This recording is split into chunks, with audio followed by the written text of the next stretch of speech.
So I think every sport has that one team that does phenomenal in the regular season. They have a great team on paper, great chemistry, and coming into the playoffs, they are looking like a top team to win their respective championship. But come playoff time, they always seem to disappoint, getting knocked out early. For the NFL, you could say the Green Bay Packers or the Dallas Cowboys. And for hockey, you could say that the Toronto Maple Leafs fit that description. And for basketball, that team is the Utah Jazz. Every single season, the Utah Jazz look really good. Their players are always developing, always getting better. And coming into playoff time, everybody's always wondering, is it their year? And recently, the answer's been no. They have not been succeeding in the playoffs. And as of recording, they're currently 30-19, which is the 4th seed in the Western Conference. Obviously, that's a very good record, and they're looking like an elite team in the Western Conference. So now, people are once again asking the question, are the Utah Jazz legit this season? So in today's video, I am going to be giving you my analysis on this team, go over some stats, individual players, and I will give you my opinion on if I think they're legit. What is separating this season from last season? So let's get right into it. First, I'm going to be going over the team statistic-wise. In terms of points per game, they are averaging 113.7 points a game, which is second in the league. Just behind the Charlotte Hornets by 1.3 points, and number 3 is the Phoenix Suns, and they are ahead of them by a whole point. But we also can't forget that the Utah Jazz don't take as many shots as an elite offensive team does. They are 25th in field goal attempts per game with 86 a night. So the fact that they are scoring so much and only taking the 25th most shots, that is absolutely amazing. And we see that if they took the same amount of shots as like the Hornets, they would easily be the number 1 team offensive-wise. The Jazz are just slightly above average on defense, allowing 107.4 points a game, which is 12th in the league. So obviously as a team, that's nothing to complain about. But we see that they have many great individual defenders, such as Rudy Gobert, obviously. But I'll get into more in the player stats later.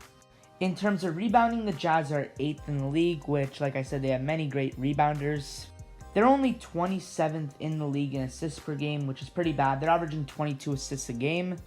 They are only 16th in blocks per game, averaging 4.8. And finally, are 23rd in the league in steals per game, averaging 7. So overall, there are some stats where they are elite, but for the most part, they are average or below average. Looking at these statistics, it is not going to help their case on if they are a legit team, but we are not just going to be looking at the team statistic-wise. Let's now look at each notable player and each key contributor's individual stats. I'm actually going to start off with Rudy Gobert because I think that he is the best player on the Utah Jazz. His stats don't pop, but he's so impactful, setting screens on offense, being a constant lob threat, and on defense, obviously, we know what he can do. He contests every shot, he blocks most of them, he grabs every rebound, and his perimeter defense is actually going under the radar. Believe me, I like Donovan Mitchell much more, but Rudy Gobert, I think, is their best player. He's averaging 16 points, 15 rebounds, which is an insane double-double. Only 1 assist, but you can't expect the center to be passing. He's averaging 1 steal and 2 blocks, shooting 71% from the field, which is amazing. Even though, he's a center and most of his shots come from the post, 71% is amazing. And yeah, there's so much to Rudy Gobert's game that just does not get put on the stat sheet, like contested shots, screen sets, and so many other factors. And Rudy Gobert, he is just kind of in the shadow of Donovan Mitchell because his stats just don't pop as much, but a great season for Gobert overall. Speaking of, let's move on to Donovan Mitchell. Mitchell is once again putting up insane numbers and making a case for himself as a top shooting guard in the league. He's putting up about 26 points, 4 rebounds, and 5 assists, with also 2 steals a game, which is actually going under the radar because Donovan Mitchell isn't the type of guy to be known as a good defender, but 2 steals a game is very good. His shooting splits are average, 45% and 34% from 3, so I guess you could say that those are average. And yeah, Donovan Mitchell, he fits under the category as a very athletic shooting guard that can shoot the 3 ball. We have a lot of those in the league, like Zach LaVine, Devin Booker, and Donovan Mitchell. These are the type of guys that can create their own shot and shoot from anywhere, as well as using their crafty handle to get to the rim with ease and just blow by anyone. Though Donovan Mitchell has not been the most impactful player, he has been a key piece to this team because you need his offense to complement Rudy Gobert's defense. Because looking at the Jazz, they've been one of the best two-way teams for a while now. And the offense starts with Donovan Mitchell, and then the defense starts with Rudy Gobert, so they are a nice 1-2 punch. Next up is Mike Conley, and this one really pains me to talk about because Mike Conley just had an amazing season last year, got used to the system and all, but now he's back to his 2 years ago self. He is just not a very good fit to this team, and he is just not playing well, averaging 14 points, 3 rebounds, and 5 assists with a steal a game, shooting 45% from the field, 42% from 3. Is it regression? Is it a change of system? I don't know, but the point is Mike Conley still been a very good playmaker for this team, but just not the same Mike Conley he was last season. And then some other notable players are Bojan Bogdanovic, who's been a great floor spacer for the Jazz, Joe Ingles, Jordan Clarkson, who is looking like, I think he's number 2 in 6th Man of the Year voting, Rudy Gay, Eric Paschall, and Hassan Whiteside. And Hassan Whiteside is actually, I believe he is getting the most usage on offense behind Donovan Mitchell on this team, if I'm correct. And yeah, that's pretty crazy. So that is a look at the Jazz roster. And as you can see, they look like a pretty good team on paper. They have an above-average backcourt, a Defensive Player of the Year center, along with great supporting pieces.